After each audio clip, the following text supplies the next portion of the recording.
In the service industry, understanding and managing demand according to the capacity you have is much more important, because if you cannot do it properly, you'll either lose business or you will have wasted resources. A simple example will do here. Let's say that you have a new bakery where you can serve 15 people at a time. You can serve that amount of people properly. In that case, 15 would be your optimum capacity. That is, if there are 15 people, you can serve them all and they can have a great time. And your maximum capacity would be 22. If you have 22 people at once, you can serve them, but the quality of the service will suffer a little bit. So, here are the different scenarios. If you have 8 customers at a time, you can serve them all pretty well, but your resources will be wasted.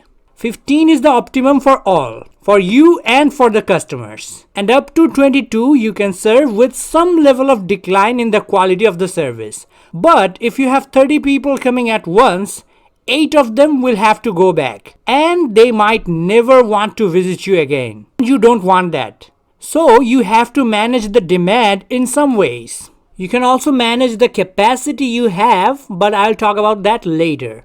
Let's just say that the demand will rise at a specific time of the day. What you can do is you can give some sort of discount to the customers at a time when the demand is not so high. That is exactly the reason why you see a lot of restaurants giving discounts at unconventional hours. But before you do this, understanding the pattern of demand is very important. You don't want to give out a huge discount at your low periods where the demand at the highest peak might go down. You can offer different types of products in different times to separate the customer base throughout the day. Afternoon can be It's muffin time! Now, there are other ways to manage demand of the customers. And for that, we need to let go of the bakery example, as all of the strategies cannot be applied to bakeries. What you can do is make a reservation system. That way, customers will know beforehand that whether the service will be available or not. There are also services where you can separate the customers based on the urgency. You can make a priority system for who you are going to serve first. And you can of course make use of the waiting line and make sure the customer perception of the wait is not that bad. How do you manage the waiting line for customers is another video. And those were some ways to manage the demand for the service. You can also manage your capacity levels according to the demand. You can hire part-time employees to handle the busiest times of the period.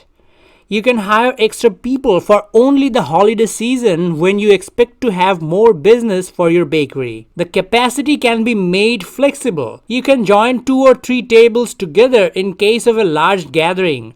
Or you can also ask single customers to share a table at peak hours. Customers can also be trained to perform some of the tasks as self-service if the number of employees is limited. And if you cross-train the employees, you can use them performing different tasks where they might be needed most. I talked about hiring more employees during the busy periods. But what do you do during downtimes? All the maintenance works and repairing should be done during the time of low demands.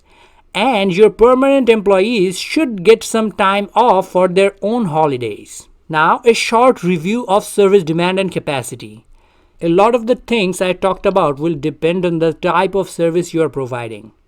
The demand can vary based on the time of the day, or it can be weekly, monthly, or even yearly based. I have talked about optimum capacity and maximum capacity.